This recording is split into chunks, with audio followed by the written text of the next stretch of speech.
Hello everyone, welcome to learning path.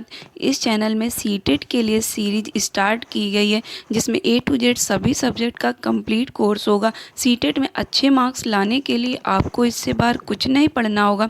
मैंने काफ़ी topics cover करा दिए हैं, आप प्लेलिस्ट में चेक कर सकते हैं। एंड मेरा टारगेट है इस मंथ 100 सब्सक्राइबर्स कंप्लीट करना। सो प्लीज़ चैनल को सब्सक्राइब कर लीजिए ताकि आपको नेक्स्ट वीडियो का नोटिफिकेशन मिल सके। एंड आज की लेक्चर में हम पियाजे के संज्ञानात्मक विकास की अवस्थाओं के बारे में पढ़ेंगे। प्रीवियस लेक्चर में हमने पियाजे की थ्योरी को स्टार्ट किया था, जिसमें हमने पियाजे की थ्योरी से रिलेटेड जो टर्म होते हैं लाइक स्कीमा, एसिमिलेशन, एक्मोडेशन, इन सभी को डिस्कस किया था। आज हम एक बार फिर से ब्रीफ में देख लेते हैं स्कीमा, एसिमिलेशन एंड एक्मोडेशन को। उसके बाद में हम पियाजे की जो 4 अवस्थाएं हैं जिनसे होकर बच्चे का संज्ञानात्मक विकास होता है, उन सभी अवस्थाओं को डीप में डिस्कस करेंगे। और सभी अवस्थाएं इस क्रम में मैंने सब कुछ कवर किया है कि आपको बिल्कुल भी डाउट नहीं होगा। ओके, सो अब देखते हैं एक बार की जो कॉग्निटिव डेवलपमेंट थ्योरी है पियाजे की। कॉग्निटिव डेवलपमेंट मीन्स संज्ञानात्मक विकास। तो संज्ञानात्मक विकास में जब बात की जाती है तो कॉग्निटिव की बात की जाती है, मीन्स संज्ञान की। तो संज्ञानात्मक हमेशा याद रखना शो करता है हेड को, मस्तिष्क को, माइंड को, थिंकिंग को, सोच को। तो इस प्रकार की जितनी भी चीज़ें होती हैं वो सभी कॉग्निटिव में आ जाती हैं। उसके बाद में आगे देखते हैं कि कॉग्निटिव डेवलपमेंट जो होता है ये इंक्लूड से मतलब समाहित करता है जितनी भी मस्तिष्क से रिलेटेड प्रोसेस होती है उन सभी को, लाइक अटेंशन, ध्यान, किसी भी चीज़ पर ध्यान लगाना, तो वो सभी कॉग्निटिव डेवलपमेंट को दिखाता है। परसेप्शन, धारणा, जो हम मस्तिष्क से किसी भी प्रकार की धारणा बनाते हैं ये भी कॉग्निटिव डेवलपमेंट को दिखाता है। लैंग्वेज, भाषा भी कॉग्निटिव डेवलपमेंट को दिखाती है। थिंकिंग, सोच, जब हम कुछ सोचते हैं तो वो भी कॉग्निटिव डेवलपमेंट को दिखाता है। मेमोरी, याद करना, तो वो भी हमारे मस्तिष्क से रिलेटेड होगा, तो ये भी कॉग्निटिव डेवलपमेंट को शो करेगा।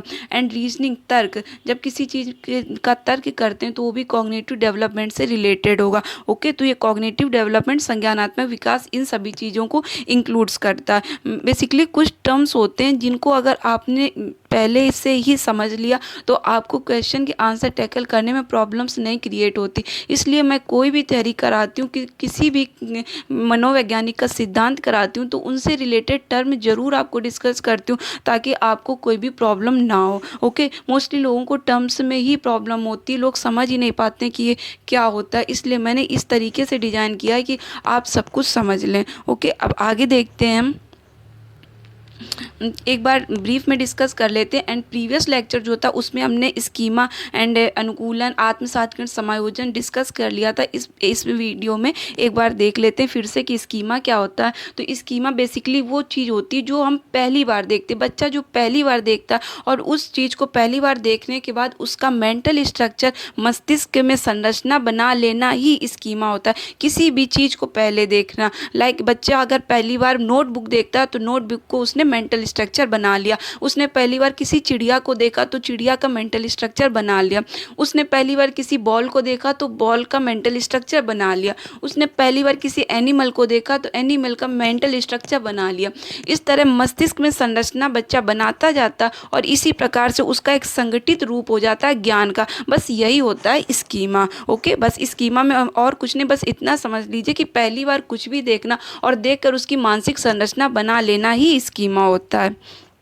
उसके बाद एडेप्टेशन मीन्स अनुकूलन। तो अनुकूलन क्या होता है? वातावरण के अनुसार स्वयं को डाल लेना ही अनुकूलन होता है। अनुकूलन की प्रक्रिया 2 प्रकार से होती है, एक तो आत्मसात्करण में होती है और दूसरी समायोजन से होती है। आत्मसात्करण को इंग्लिश में एसिमिलेशन बोलते हैं एंड समायोजन को इंग्लिश में एक्मोडेशन बोलते हैं। तो आत्मसात्करण क्या होता है? पूर्व ज्ञान में कुछ ऐड कर लेना, जो उसका प्रीवियस नॉलेज है जिसे स्कीमा बोलेंगे, स्कीमा में कुछ नया ऐड कर लेना ही आत्मसात्करण होता है। उसमें कोई बदलाव किया, बस पुराना जो स्कीमा था उसमें कुछ नया ऐड कर लिया। ओके, तो वो आत्मसात्करण हो गया। एंड समायोजन जो होता है पूर्व ज्ञान में ऐड करते हैं जो प्रीवियस नॉलेज है, जो स्कीमा का बना हुआ नॉलेज है, तो उस नॉलेज में कुछ नया नॉलेज ऐड किया और उसमें कुछ चेंज कर दिया, कुछ मॉडिफाई किया। तो जब कुछ चेंज करते, कुछ मॉडिफाई कर देते हैं तो वो एक्मोडेशन हो जाता है, मीन्स समायोजन हो जाता है। ओके, तो समायोजन को एडजस्टमेंट भी बोलते हैं और एक्मोडेशन भी बोलते हैं। तो ये जो आपकी प्रोसेस आत्मसात्करण एंड समायोजन आपकी क्लियर होगी और आप अगर इसे डिटेल में देखना चाहते हो आप प्रीवियस लेक्चर को अटेंड कर लीजिए। ओके, एंड अब हम देखते हैं कि जो पियाजे थ्योरी की जो 4 अवस्थाएं हैं उनको देखते हैं। ओके, तो बेसिकली पहली जो अवस्था है उसे बोलते हैं सेंसरी मोटर स्टेज, मीन्स संवेदिक पेशी अवस्था। तो ये अवस्था जन्म से 2 वर्ष के बालक में होती है। तो आपका सेंसरी मोटर से ही अर्थ निकल रहा है कि इस अवस्था में बच्चा सेंसर्स मीन्स इंद्रियां एंड मोटर मीन्स गामक क्रिया, शारीरिक क्रिया। इस अवस्था में बालक जो है वो इंद्रियों से सीखता है, गामक क्रियाओं से सीखता है और शारीरिक क्रियाओं से सीखता है। इस अवस्था में बच्चा कोई लॉजिक नहीं लगाता। इस अवस्था में बच्चा बस अपने हाथ पैर चलाकर, अपनी आँखों को, अपनी पलकों को बंद करके, मतलब इस तरह की अलग अलग प्रकार की प्रक्रियाएं करके सीखता है। ओके, तो ये जो थ्योरी का जो फर्स्ट है ना पॉइंट फैक्ट, ये सेंसरी मोटर स्टेज पहली जो अवस्था है, तो इससे खुद से ही अर्थ निकल रहा है कि इंद्रियों के द्वारा बच्चा सीखता है। ओके, इस अवस्था में बच्चा अपने ज्ञान का निर्माण इंद्रियों से, शारीरिक क्रियाओं से करता है। इस अवस्था में बच्चा रिफ्लेक्स एक्टिविटीज करता है। रिफ्लेक्स एक्टिविटीज क्या होता है? अनैच्छिक क्रियाएं होती हैं। अनैच्छिक क्रियाएं क्या होती हैं? जैसे पलक झपकाना, गर्म वस्तु को पकड़ने पर खुद से हाथ हटा लेना, तो ये सभी अनैच्छिक क्रियाएं होती हैं। अंगूठे को चूसना मीन्स सकिंग, तो ये सभी अनैच्छिक क्रियाएं होती हैं। इन सभी से बच्चा सीखता है इस अवस्था में। तो अगर आपका क्वेश्चन हो कि किस अवस्था में बच्चा इंद्रियों से सीखता है, गामक क्रियाओं से सीखता है, तो प्रथम अवस्था होती है जिसे सेंसरी मोटर स्टेज बोलते हैं। इस अवस्था में बच्चा रिफ्लेक्स एक्टिविटी से सीखता है, मीन्स अनैच्छिक क्रिया से सीखता है। इस अवस्था में बच्चा सकिंग करता है, मीन्स अंगूठा चूसना, इस प्रकार की प्रक्रियाएं करता है। इस अवस्था में बच्चा गोल डायरेक्टेड बिहेवियर दिखाता है। गोल डायरेक्टेड बिहेवियर मतलब लक्ष्य निर्देशित व्यवहार, कि बच्चा बस एक ही लक्ष्य की तरफ ही अपना बिहेव दिखाता है। लाइक उसे अगर दूध की बोतल दिख जाए तो बस उसी की तरफ दौड़ेगा, उसी की तरफ जाएगा। तो इस तरह का एक ही लक्ष्य को निर्देशित व्यवहार दिखाता है। इसी को बोलते हैं गोल डायरेक्टेड बिहेवियर।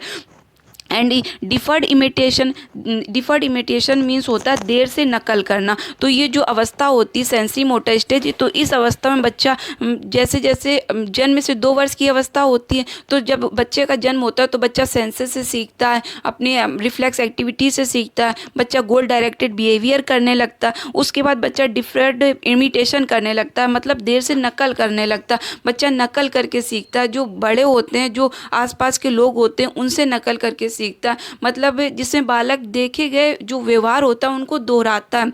जैसे कि आपने देखा होगा सामान्यतः बालक वही व्यवहार प्रदर्शित करता है जो आसपास के लोगों में उसने देखा हो।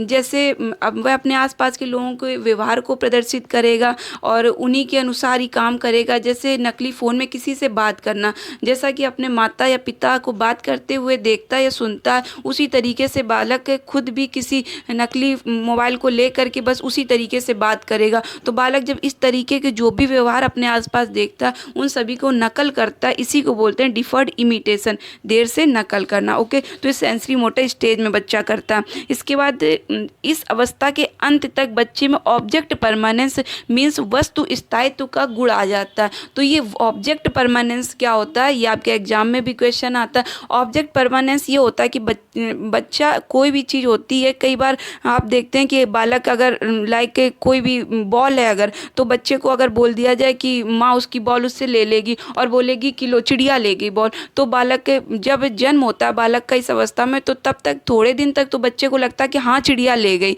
लेकिन कुछ समय बाद बच्चे में ये आ जाता है कि नहीं, कोई चिड़िया विड़िया नहीं ले गई है, बॉल माँ के पास ही है और वो माँ के हाथों में देखता है। तो इस तरीके की जब बच्चे में क्वालिटी डेवलप हो जाती है तो उसी को बोलते हैं ऑब्जेक्ट परमानेंस मीन्स वस्तु स्थायित्व का गुण। तो जो ये सेंसरी मोटर स्टेज होती है तो बालक में वस्तु स्थायित्व का गुण इस अवस्था के अंत तक आता है, स्टार्टिंग में नहीं आता, इस अवस्था के अंत तक ऑब्जेक्ट परमानेंस का गुण आता है। ओके, सो अब हम एक बार फिर से देख लेते हैं कि सेंसरी मोटर स्टेज जो होती है संवेदिक पेशी अवस्था जन्म से 2 वर्ष की होती। इस अवस्था में बच्चा इंद्रियों से सीखता है, गामक क्रियाओं से सीखता है, शारीरिक क्रियाएं करके सीखता है।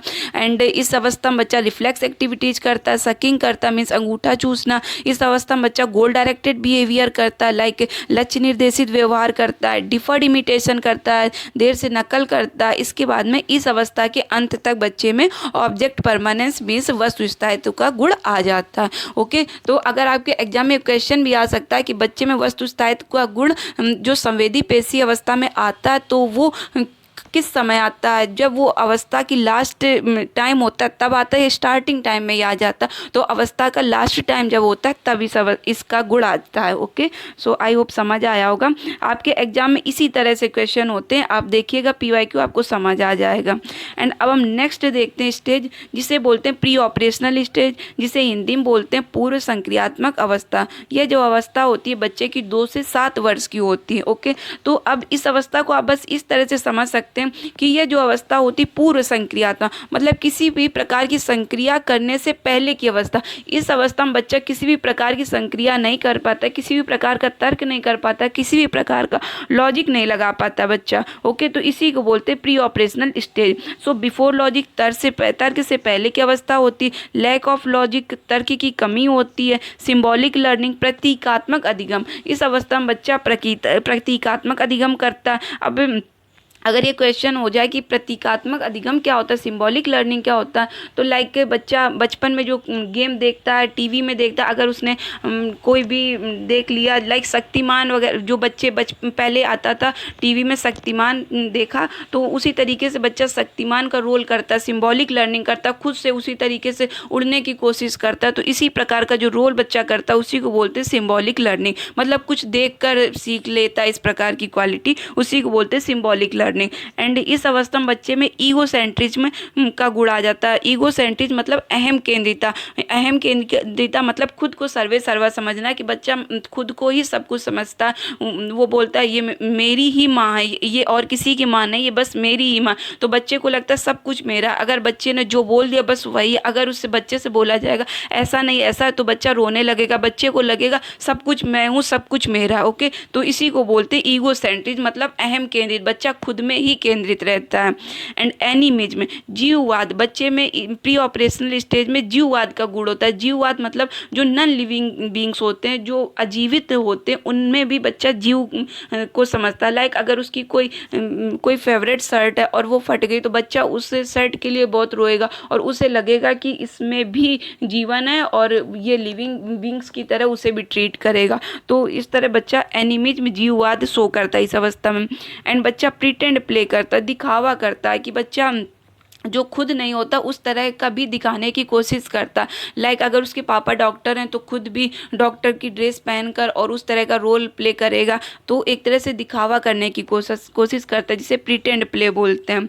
एंड इरिवर्सिबिलिटी का गुण भी इस अवस्था में बच्चे में आ जाता है। इरिवर्सिबिलिटी मतलब अपरिवर्तनीयता, मतलब इस अवस्था में बच्चा किसी भी चीज़ को अपरिवर्तनीय नहीं कर सकता। जैसे बच्चा ये तो जानता है कि पानी से बर्फ़ बनती है, लेकिन बर्फ़ से पानी कैसे बनता है बच्चा ये नहीं समझ पाता है। तो बच्चे में इस अवस्था में अपरिवर्तनीयता का गुण नहीं होता है। ओके, अपरिवर्तनीयता का गुण इसमें बच्चे में नहीं होता है। एंड नेक्स्ट देखते हैं सेंट्रेशन, केंद्रीकरण। तो इस अवस्था में बच्चे में केंद्रीकरण होता है, मतलब बच्चा एक ही चीज़ पर ध्यान केंद्रित करता है।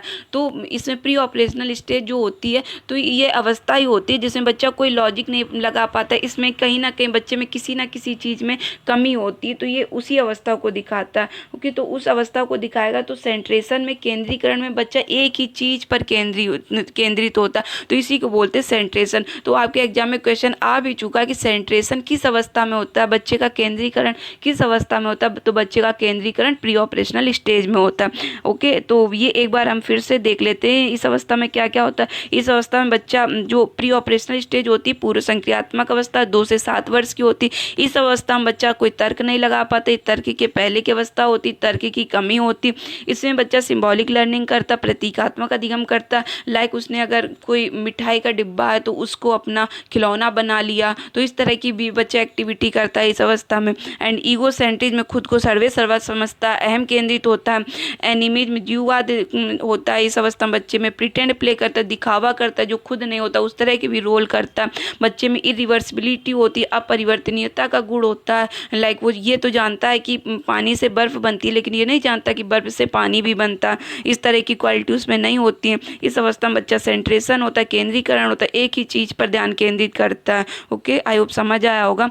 एंड अब हम देखते हैं नेक्स्ट स्टेज, जिसे बोलते हैं कॉन्क्रीट ऑपरेशनल स्टेज, मीन्स मूर्त संक्रियात्मक अवस्था, जो कि 7 से 11 वर्ष की होती है। ओके, तो इस अवस्था में बच्चा जो भी मूर्त चीज़ें होती, जो भी सामने होती, कॉन्क्रीट मतलब होता है मूर्त, जिसे हम टच कर सकते हैं, ओके, जिसे हम देख सकते हैं। तो बच्चा जो सामने चीज़ होती है उन सभी चीज़ों को देखकर समझ सकता है, उन सभी चीज़ों से देखता है, समझता है। तो बच्चा इस अवस्था में मूर्त चीज़ों से सीखता है।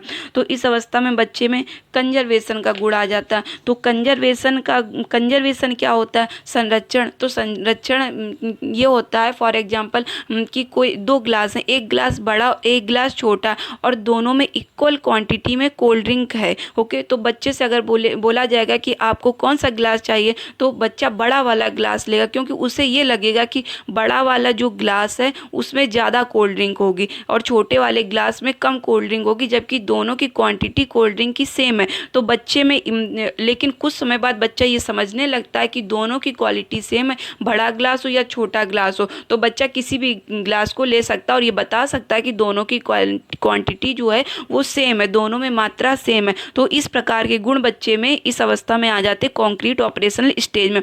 अब आपको यहाँ पे ये समझना कि अगर आपके एग्जाम में ये क्वेश्चन आ जाए कि बच्चे में कंजर्वेशन का गुण मतलब संरक्षण का गुण किस अवस्था में आता है, तो आपको बताना होगा कॉन्क्रीट ऑपरेशनल स्टेज में बच्चे में संरक्षण का गुण आ जाता है। लेकिन अगर ये पूछा जाए कि बच्चे में लैक ऑफ कंजर्वेशन कब होता है, संरक्षण में कमी कब होती है, बच्चा संरक्षण को कब नहीं समझ पाता है, तो वह अवस्था होती है पूर्व संक्रियात्मक अवस्था। मैंने इसे पिछली स्लाइड में इसीलिए नहीं लिखा है क्योंकि इससे लोगों में डाउट हो जाता है ये कि कंजर्वेशन कब होता है एंड लैक ऑफ कंजर्वेशन कब होता है। तो कंजर्वेशन मूर्त संक्रियात्मक अवस्था में होता है। इस अवस्था में बच्चा देखकर ये समझ लेता कि किस ग्लास में कोल्ड ड्रिंक ज़्यादा है, किस में कम है, किस में दोनों में इक्वल है, ये समझ लेता है। लेकिन जब प्री ऑपरेशनल स्टेज होती है उसमें बच्चा ये नहीं समझ पाता है। इसलिए आपके एग्जाम में अगर ये क्वेश्चन आ जाए कि लैक ऑफ कंजर्वेशन कब होता है, तो हो जाएगा प्री ऑपरेशनल स्टेज, और अगर आपके एग्जाम में आ जाए कंजर्वेशन कब होता है, तो वो हो जाएगा concrete operational stage, okay. Concrete C है, सी से ही आप याद कर सकते हैं कंजर्वेशन। सी से आप क्लासिफिकेशन भी याद कर सकते हैं। क्लासिफिकेशन मीन्स वर्गीकरण। इस अवस्था में बच्चा वर्गीकरण करने लगता है, देखकर चीज़ों को समझने लगता है। लाइक उसे अगर ये करना है कि आपको माँ के क्लॉथ्स अलग रखने, पापा के क्लॉथ्स अलग रखने, भैया के क्लॉथ्स अलग रखने, तो बच्चा देख करके सभी के जो कपड़े होंगे वो सभी के कपड़े अलग अलग कलेक्ट कर देगा। तो बच्चे में ये क्लासिफिकेशन की क्वालिटी आ जाती, बच्चा चीज़ों को देखकर समझने लगता है, इसलिए वह कपड़ों को भी देखकर समझ जाएगा कि ये कपड़े किसके हैं, ओके। सो ये क्लासिफिकेशन की भी क्वालिटी इसमें आ जाती है। एंड सीरिएशन क्रम में, तो इस अवस्था में बच्चा क्रम में भी चीज़ों को लगाने लगता है। अब क्रम में कैसे चीज़ों को लगाना, अगर बच्चे से बोला जाए 4 पेंसिल रख दी गई और कोई छोटी है, कोई बड़ी है, कोई उससे बड़ी, कोई उससे बड़ी, और बच्चे से बोल दिया जाए इस पेंसिल को क्रम में लगाना, तो बच्चा पेंसिल को देखकर उन पेंसिल्स को क्रम में लगा देगा। ये छोटी, इससे बड़ी है, इससे बड़ी है, इससे ये बड़ी, सबसे छोटी है, सबसे बड़ी है। तो बच्चा इस तरह की क्वालिटी बता लेगा देख करके, ओके। इसीलिए बोलते बच्चा देखकर इस अवस्था में सीखता है। एंड रिवर्सिबिलिटी, परिवर्तनीयता, इस अवस्था में बच्चे में परिवर्तनीयता का गुण आ जाता है। बच्चे में रिवर्सिबिलिटी की क्वालिटी आ जाती, बच्चा ये समझ जाता है कि जिस प्रकार वाटर से आइस बनता है उसी प्रकार से आइस से वाटर बनता है, ओके। तो बच्चे में रिवर्सिबिलिटी की भी क्वालिटी इसमें डेवलप हो जाती है, ओके। आई होप समझ आया होगा। एक बार फिर से इसे रिवाइज कर लेते हैं कि कॉन्क्रीट ऑपरेशनल स्टेज मूर्त संक्रियात्मक अवस्था जो कि 7 से 11 वर्ष होती है। इसमें बच्चा मूर्त चीज़ों को देख करके सीखता है जो भी उसके सामने होती। इस अवस्था में बच्चा कंजर्वेशन का क्वालिटी भी डेवलप कर लेता है, बच्चे में संरक्षण का गुण आ जाता है, बच्चा देखकर बता लेता है, ओके, कि किस में कितनी क्वांटिटी है, मात्रा बता लेगा, सब कुछ बच्चे में कंजर्वेशन का गुण आ जाता है। और इसमें एंड ऑफ ईगोसेंट्रिज्म, अहम केंद्रिता का अंत, मतलब जो बच्चा इसके पहले वाली अवस्था में अहम केंद्रित होता है कि मैं सर्वे सर्वा हूँ, लेकिन इस अवस्था में आने पर बच्चे में अहम केंद्रिता का जो गुण होता है वो अंत हो जाता है उसका। बच्चा अब समझने लगता है कि नहीं और भी लोग हैं, उनको भी हमें समझना होगा। तो बच्चे में इस अवस्था में ईगोसेंट्रिज्म का एंड हो जाता है, ओके। एंड इस अवस्था में बच्चे में क्लासिफिकेशन की क्वालिटी आ जाती, वर्गीकरण बच्चा कर लेता, सीरिएशन की क्वालिटी आ जाती, क्रम में बच्चा लगा लेता, रिवर्सिबिलिटी की क्वालिटी आ जाती, परिवर्तनीयता की क्वालिटी आ जाती है। ओके एंड अब हमारी लास्ट स्टेज है जिसे बोलते हैं फॉर्मल ऑपरेशनल स्टेज, मीन्स औपचारिक संक्रियात्मक अवस्था, जो कि 7 से 11 वर्ष में होती है। तो इस अवस्था में बच्चा क्या होता है कि इस अवस्था में बच्चा अमूर्त चीज़ें जो होती हैं, जिससे जो उसके सामने नहीं है उसके बारे में भी बच्चा तर्क कर लेता, उसके बारे में बच्चा सोच लेता। जब हमने इससे पहले वाली अवस्था देखी कॉन्क्रीट ऑपरेशनल स्टेज, तो उसमें हमने देखा कि बच्चा जो सामने चीज़ें होती उन चीज़ों से सीखता, उन चीज़ों को समझता। लेकिन जब इस अवस्था में आते हैं फॉर्मल ऑपरेशनल स्टेज में, तो औपचारिक संक्रियात्मक अवस्था, तो इस अवस्था में बच्चा चीज़ों को बिना देखे ही तर्क लगाने लगता है, चीज़ों को बिना देखे ही समझने लगता है। ओके, तो इसमें बच्चा एब्स्ट्रैक्ट अमूर्त जो चीज़ें होती हैं उनसे सीखता है। इसमें बच्चे का अमूर्त चिंतन शुरू हो जाता है, मीन्स एब्स्ट्रैक्ट थिंकिंग हो जाती, साइंटिफिक थिंकिंग इसमें बच्चे की स्टार्ट हो जाती है। ओके, इसमें बच्चे का जो मेंटल लेवल होता है मैक्सिमम हो जाता है, मानसिक स्तर अधिकतम हो जाता है। ठीक है, जितनी भी हमने अवस्थाएं पढ़ी, पहली, दूसरी, तीसरी, चौथी, तो इन सभी में सब जो मेंटल लेवल जो सबसे अधिक बच्चे का होता है वो इसी अवस्था में होता है। ओके, इसमें बच्चा डिडक्टिव लॉजिक लगाने लगता है, निगमनात्मक तर्क करने लगता है। बच्चा इसमें रूल टू एग्जाम्पल जाने लगता है। लाइक अगर कोई उसका मैथ में क्वेश्चन है और उसे रूल बता दिया गया, उसके बाद में उसे कोई एज एग्जाम्पल कोई क्वेश्चन सॉल्व करना, तो वो क्वेश्चन सॉल्व कर लेगा। इस अवस्था में बच्चा किसी भी थ्योरम को प्रूव कर लेता है। थ्योरम मीन्स कोई भी प्रमेय, उसे बच्चा प्रूव करने लगता है। तो इस प्रकार के तर्क बच्चे लगाने लगते हैं इस अवस्था में।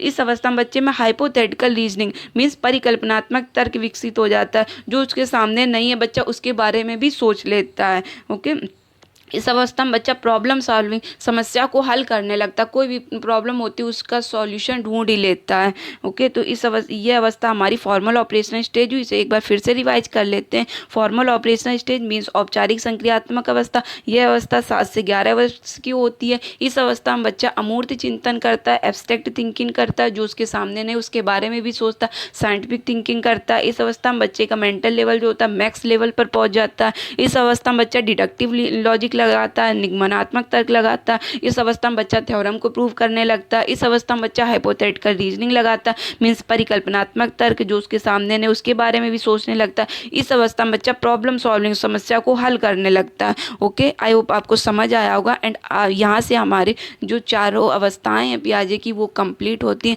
अब आप एक बार इसके PYQ करिएगा, आपको सब समझ आ जाएगा एंड ये भी समझ में आ जाएगा कि आपका जो कंटेंट है वो टू दी पॉइंट है। एंड अगर आपने प्रीवियस लेक्चर नहीं देखा है इसका, तो वो भी आप अटेंड कीजिएगा। एंड मैंने वाइगोत्स्की थ्योरी भी कंप्लीट करा है, उसे भी अटेंड कीजिएगा। जितने भी लेक्चर कंप्लीट करा उन्हें अटेंड कीजिएगा, आपको बहुत अच्छा लगेगा, आपको सब कुछ समझ आएगा। एंड अब हम इसके क्वेश्चन करते हैं।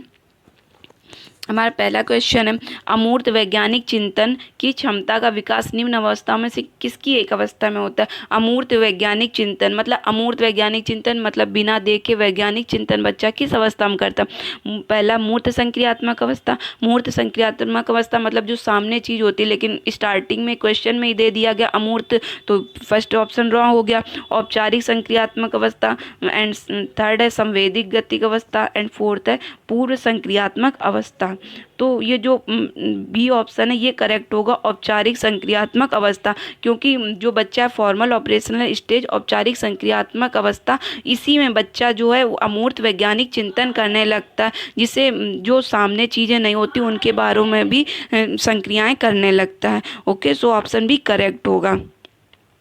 एंड हम अब नेक्स्ट क्वेश्चन देखते हैं। पियाजे के अनुसार 4 महत्वपूर्ण चरणों के माध्यम से मनुष्य में संज्ञानात्मक विकास होता है, इन चरणों का सही क्रम पहचानें।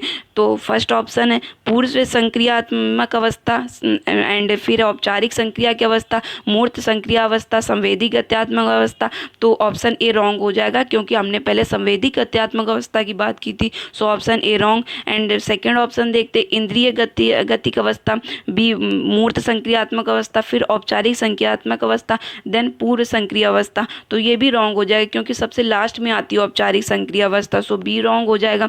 एंड सी ऑप्शन औपचारिक संक्रिया की अवस्था, तो इसमें पहले ही औपचारिक संक्रिया की अवस्था बता दी, जबकि ये तो सबसे लास्ट में होती, सो सी ऑप्शन भी रॉन्ग हो जाएगा। एंड डी में देखते इंद्रिय गतिक अवस्था मीन्स सेंसरी मोटर स्टेज, पूर्व संक्रिया अवस्था मीन्स प्री ऑपरेशनल स्टेज, मूर्त संक्रिया अवस्था means concrete operational stage, and औपचारिक संक्रिया की अवस्था मीन्स फॉर्मल ऑपरेशनल स्टेज। तो ऑप्शन डी करेक्ट होगा। ओके, इसका जो क्रम लगाया गया वो सही क्रम में लगाया गया है, सो ऑप्शन डी करेक्ट हो जाएगा। एंड नेक्स्ट क्वेश्चन हम देखते हैं। नवीन जानकारी को शामिल करने के लिए वर्तमान स्कीमा में बदलाव करने की प्रक्रिया क्या कहलाती है। तो हमने स्कीमा भी पढ़ा, स्कीमा के बाद में हमने एडेप्टेशन भी पढ़ा, एसिमिलेशन भी पढ़ा, एक्मोडेशन भी पढ़ा। तो जब हम किसी चीज़ में बदलाव करते हैं, जब स्कीमा में बदलाव करते हैं, कुछ चेंज करते हैं, मॉडिफाई करते हैं स्कीमा में, तो वो क्या होता है, समायोजन होता है, एक्मोडेशन होता है। सो ऑप्शन सी करेक्ट हो जाएगा। मतलब आपको थोड़े थोड़े टर्म, थोड़े थोड़े जो वर्ड्स होते हैं उनको देखकर आंसर आप टैकल करिए, आपका क्वेश्चन सॉल्व हो जाएगा। नेक्स्ट देखते हैं, जीन पियाजे के द्वारा प्रस्तुत संरक्षण मीन्स कंजर्वेशन के प्रत्यय से तात्पर्य है कि वन्य जीव और वनों का संरक्षण बहुत महत्वपूर्ण है। ऑप्शन ए, ऐसा तो कोई बात नहीं कंजर्वेशन में की जीन पियाजे ने। सो ऑप्शन ए रॉन्ग हो जाएगा। कुछ भौतिक गुणधर्म मीन्स फिजिकल प्रॉपर्टीज वही रहते चाहे बाहरी आकृतियां बदल जाएं। सी ऑप्शन परिकल्पना पर विधिवत परीक्षण से सही निष्कर्ष पर पहुंचा जा सकता है। एंड तो इसमें देखते हैं कि परिकल्पना हाइपोथेसिस की बात तो कंजर्वेशन में की नहीं गई। सो ये ऑप्शन भी रॉन्ग हो जाएगा। अब इसमें देखते हैं, कुछ भौतिक गुणधर्म फिजिकल प्रॉपर्टीज वही रहते चाहे बाहरी आकृतियां बदल जाएं। सो हमने बताया था कि जो कंजर्वेशन संरक्षण होता है तो उसमें बच्चा छोटा ग्लास हो बड़ा ग्लास हो, दोनों बाहरी आकृति उनकी कुछ भी हो, लेकिन बच्चा उनकी जो प्रॉपर्टीज, उनको क्वालिटी जो होगी उनको बच्चा समझ जाएगा। बच्चे में जब कंजर्वेशन का गुण आ जाता है कि नहीं, इनकी जो अंदर जो इसके अंदर कोल्ड ड्रिंक है उनकी क्वांटिटी सेम है, तो इस तरह का गुण बच्चे में जब होता है तो वो कंजर्वेशन कहलाता है। सो ऑप्शन बी आपका करेक्ट हो जाएगा। नेक्स्ट क्वेश्चन देखते हैं,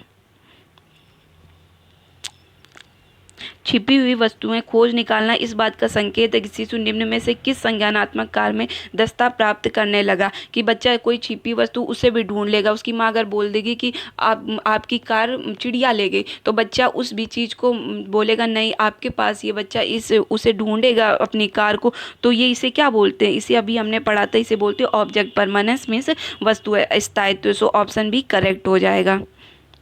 सो आपके यहाँ से क्वेश्चन कंप्लीट हुए एंड आपको क्वेश्चन सॉल्व करने के बाद में समझ आ रहा होगा कि आपका कंटेंट टू दी पॉइंट है। एंड आप पीवाईक्यू जरूर करिएगा, क्योंकि सीटेट में पीवाईक्यू रिपीट होते हैं। सो पीवाईक्यू करने पर आपको आंसर टैकल करने में भी ईजी होगा, साथ में आपको ये भी समझ आएगा कि आपका कंटेंट टू दी पॉइंट है।